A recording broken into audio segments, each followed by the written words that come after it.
Você quer participar de um grupo exclusivo do Sobre Vasco no WhatsApp? Quer concorrer todo mês para ganhar uma camisa dessas aqui e ainda ter muitos outros benefícios? Fora ajudar o canal aqui Sobre Vasco a continuar cada vez melhor e maior? Então considere ser um patrocinador do nosso canal lá no apoia.se/sobrevasco. A partir de R$5 você já pode ajudar. Vai lá no site, conhece certinho aí quais são os benefícios de cada categoria. E eu espero ter no futuro você aqui como mais um apoiador do Sobre Vasco. Era só isso mesmo, não tem piadinha, eu não pensei em piadinha nenhuma para abertura. Toca o VT aí.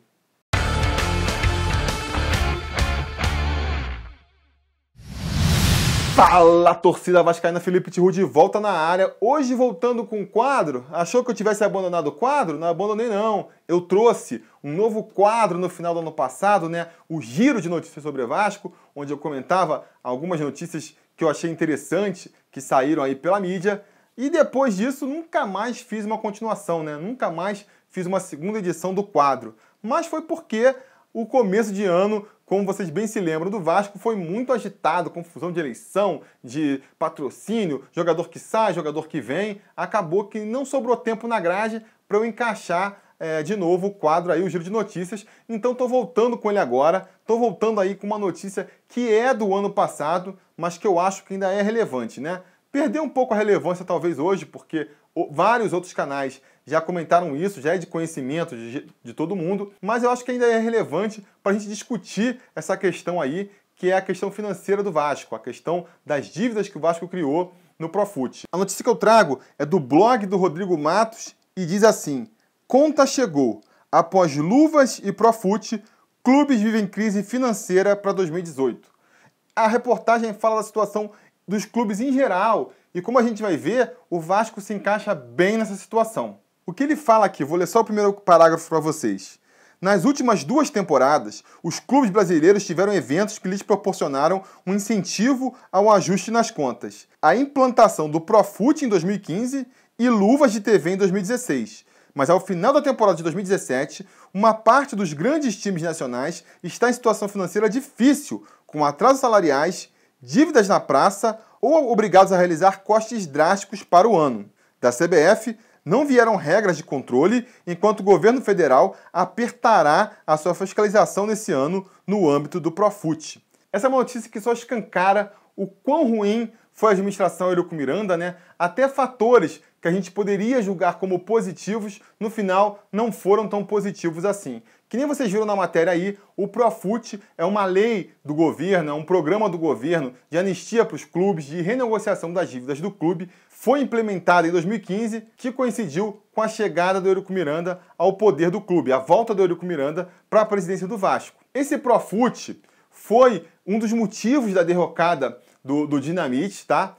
Eu já falei disso aqui em outros vídeos. A situação crítica em que a gente viu no final da administração Dinamite, fica a impressão para quem acompanha de fora que o Vasco gastou todo o seu dinheiro, que não tinha sobrado mais um centavo na conta do Vasco, e por isso o Vasco ficou sem dinheiro para pagar os jogadores, ficou sem dinheiro para pagar até água, né? Teve até aquela questão do Vasco não conseguindo pagar água. Na verdade, não foi bem isso que aconteceu. A administração Dinamite, como vocês sabem, ela era bem próxima do Sérgio Cabral, né? O Sérgio Cabral tinha uma grande influência ali, até por ser do mesmo partido do Dinamite da época. O Sérgio Cabral é um vascaíno, então ele ajudou muito na administração Dinamite, né? Deu uma forcinha na hora de assinar com a Eletrobras, que é uma estatal, né? Deu uma forcinha na hora do Vasco assinar com a Nissan, que estava construindo uma fábrica no Rio. Na época, o Sérgio Cabral era governador do Rio, com certeza isso influenciou ali. Deve ter ajudado na hora do contrato com a Caixa Econômica Federal também, não duvido. Enfim, o Sérgio Cabral funcionava como uma eminência parda ali na administração do Roberto Dinamite.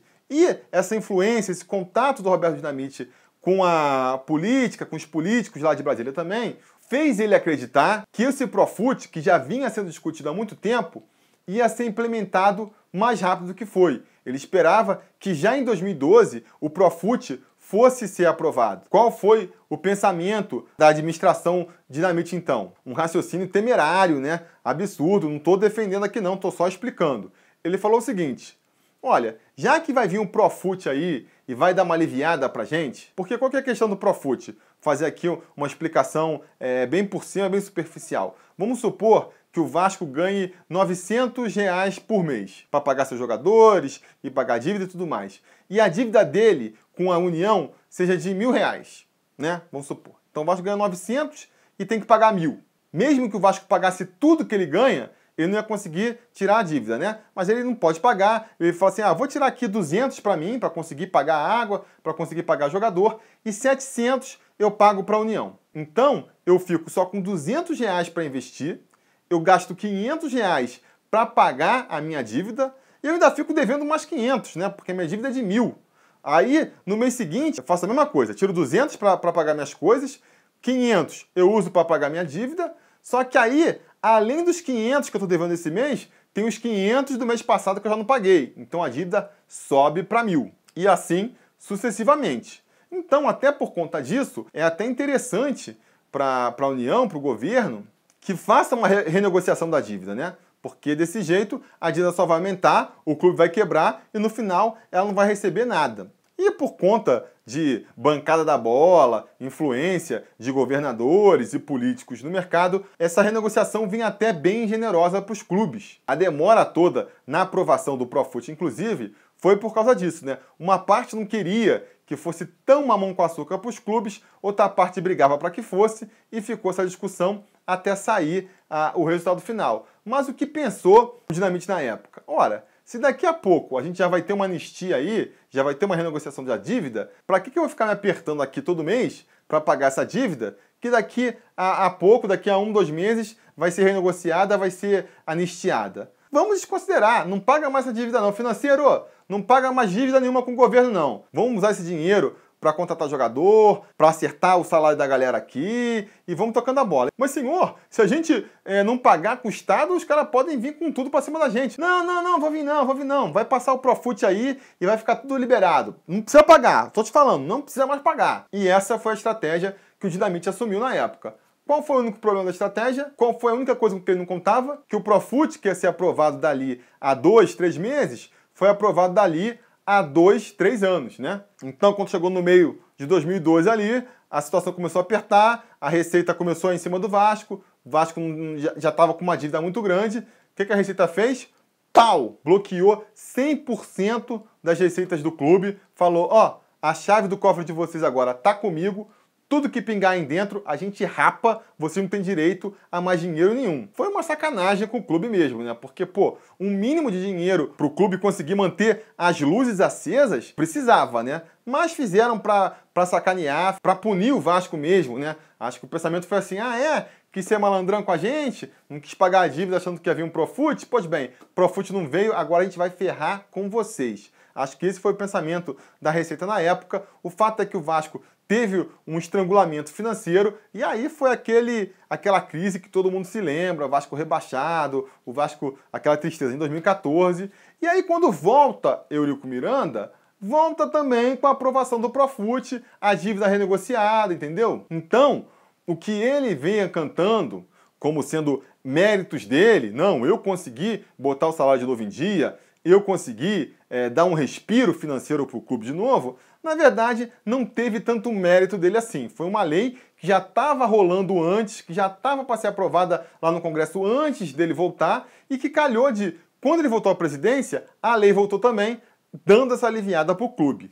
Depois, em 2016, que nem fala na matéria, ainda teve, por conta da renegociação dos contratos, né, uma luva gorda da Globo, e foi por isso que o Eurico, né, que gosta de encher o bocão, que é um perseguido da Globo, que a Globo persegue o Vasco, que a Globo não sei o que lá, assinou com a Globo no primeiro momento, nem quis ouvir proposta de esporte interativo nem nada, porque estava de olho nas luvas que a Globo prometeu. Então, em 2016, vieram as luvas da Globo. Então, se o Vasco continuou pagando salário, se o Vasco continuou com um equilíbrio financeiro em 2016 novamente, não foi por mérito do Eurico, a luva que ele ganhou todos os outros clubes ganharam, é normal quando você tem uma renegociação de contrato. E em 2017, quando acabou o Profut, quando acabou o dinheiro das luvas, que, diga-se de passagem, com esse dinheiro não chegou nem a montar um super time, né? O time de 2015 foi rebaixado, o time de 2016 quase que não sobe para a primeira divisão. Quando chegou em 2017, foi a crise que a gente viu, salários atrasados, um baita de um abacaxi para a nova administração, porque agora, a partir de maio, o governo vai começar a cair em cima dos clubes, porque o Profut, ele não é de graça. Existem contrapartidas que o clube tem que fazer para poder se adequar ao Profut. Questões sociais lá. Uma das questões, por exemplo, é que o clube tem que estar com seus salários religiosamente em dia. O clube não pode estar devendo salário, não pode estar devendo nada para os jogadores. Se isso acontecer, o clube que infringir essa regra sai do Profut, perde a renegociação da dívida e aí volta aquela dívida monstra do final da administração Dinamite. Quer dizer, a administração Campelo agora vai ter que rebolar, vai ter que dar seu jeito para quitar as dívidas, para ficar nos trinques, para quando chegar em maio e vier a fiscalização do Profut, tá tudo em ordem. Porque se não tiver, se o Vasco sai do Profut, amigo, aí a gente vai pro buraco e aí a crise vai vir violenta, violenta. Enfim, isso era o que eu tinha para dizer por hoje aí, a notícia que eu queria repercutir. Digam nos comentários se vocês curtem o Giro de Notícias, né? É a nossa segunda edição. Vou deixar aí depois nos cards finais o link para a primeira edição do Giro de Notícias, para vocês verem como é que foi. Comenta aí também essa notícia que eu falei, o que vocês acham do Profut, essa situação financeira do Vasco. A conversa continua lá nos comentários, que nem vocês sabem. Não se esqueça também de curtir o vídeo, assinar o canal caso não tenham assinado, e a gente vai se falando.